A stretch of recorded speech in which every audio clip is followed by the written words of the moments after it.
10, 12.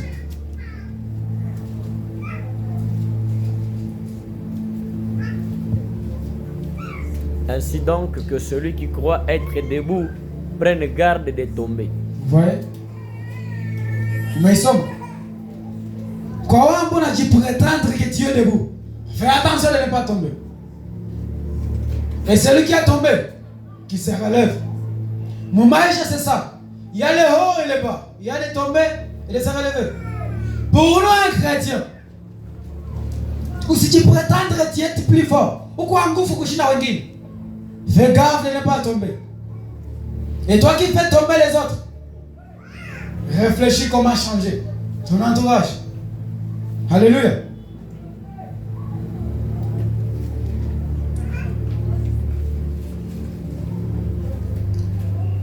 Fais gaffe de ne pas tomber. Un chrétien, haubekwa na maisha kifafa. Na usikue mtu ambao unasababisha wengine kuanguka. Alléluia. Ouais, tu es simplement ton idée c'est de concevoir des idées pour des entreprises pour faire tomber les gens. Un chrétien, dans sa vision, conception, ce sont des barres. En bas, un chrétien. Tu as déjà pris à la parole? Maisha d'un chrétien, maisha au Christ, réellement.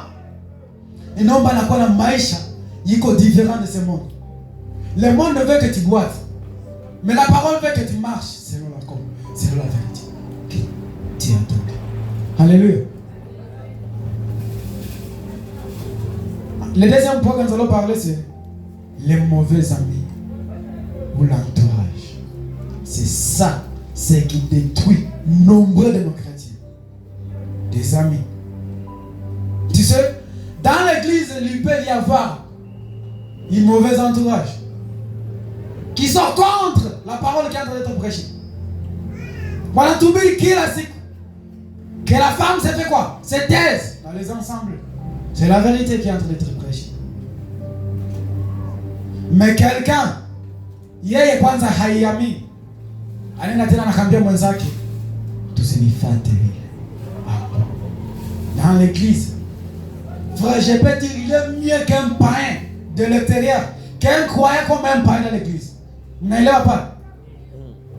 Oui, dans l'église, ta mission, quasi simplement, c'est pour faire tomber les gens. Fais gaffe. Fais attention, mes frères. Maïchako, c'est quoi simplement pour faire tomber les gens? Est-ce que c'est ça ce que Dieu nous appelle? Notre vie comme des chrétiens, nous devons inviter. Les mauvais amis sont des personnes qui t'empêchent de pouvoir croître et évoluer spirituellement. C'est ça la définition des mauvais amis. Tu veux avancer? Nous les moutons à quoi ça n'a pas bien capable. Mais ta parole te dit, marche ainsi. Alléluia. Nous allons lire dans 2 Timothée, chapitre 2. Chapitre 2, verset 14. 14. Rappelez ces choses.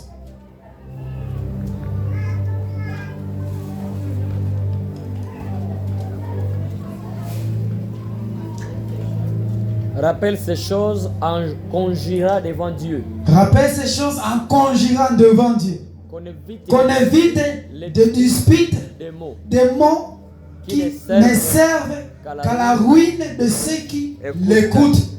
Ce sont les mauvais amis. Dans l'église, oui, condamne. Oui, quoi. Mais qu'est-ce que Dieu nous appelle? De les éviter. Quoi, tant qu'il y a quelqu'un, on a quoi empêcher. Comment? C'est comme une graine qu'on jette au milieu des épines. Il t'a entamé avec difficulté. Pour cela, il faudra les éviter. Ce sont des personnes épines dans nos vies spirituelles. Il faudra les éviter pour qu'elles puissent croître. Tu comprends? Il nous appelle à éviter les mauvais amis. Parmi les interdits, dans la foi apostolique. Le troisième point, Évitez d'idolâtrie. Le plus grand démon, le plus grand, une porte qui est grandement ouverte. L'idolâtrie, mes frères. En définition, sont des objets ou des biens matériels ou invisibles